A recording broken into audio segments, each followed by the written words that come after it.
Hello, welcome back. So for this particular video, I've told you that we'll be learning how to output our information to the user.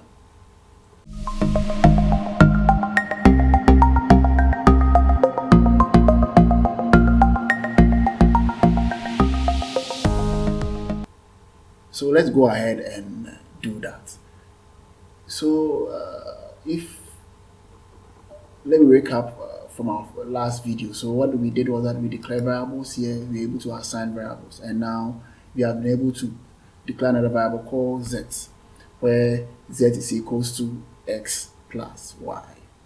So now let's output our results to the user and run our application for the first time.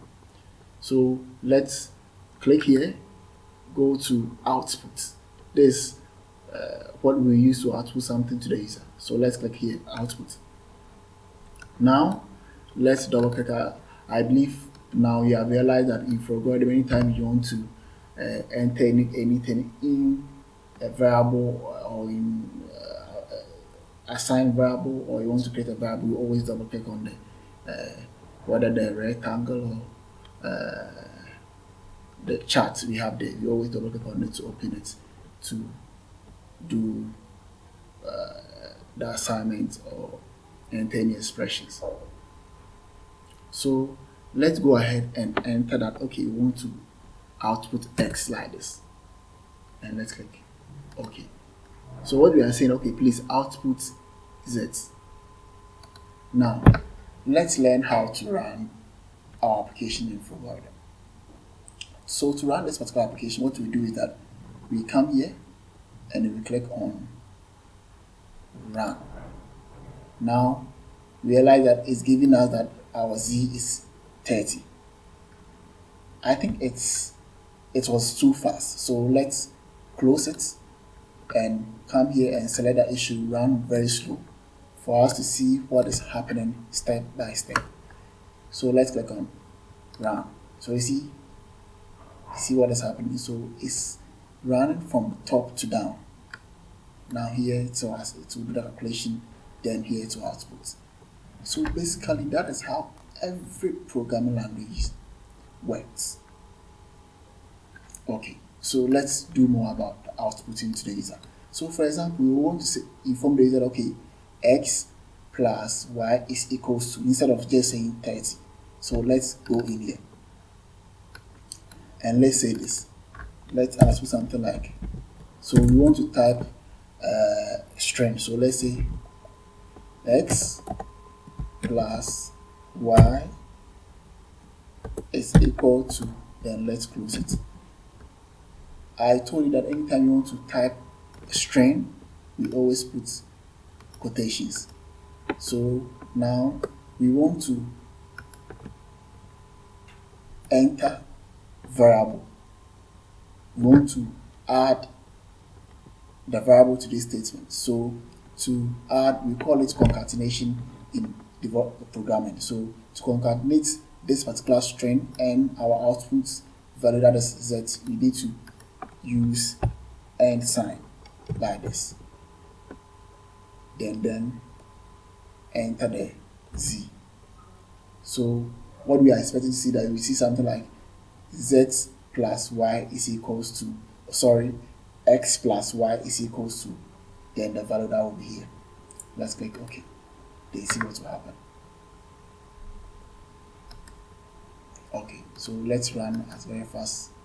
Let's click run. Now you see that now we are having x plus y is equals to 30. Very good. So let's also show the first name. So let's show something like, I am Palming. Your value x plus y is equals to. Let's do something like that. So let's go to the output operator. Then say something like, let's say our first name. Let's enter the variable name here. First name, sorry, the spelling. First name space, and let's do the concatenating sign, that is the end sign here. then space. You don't need the space really, but let's give the space like this.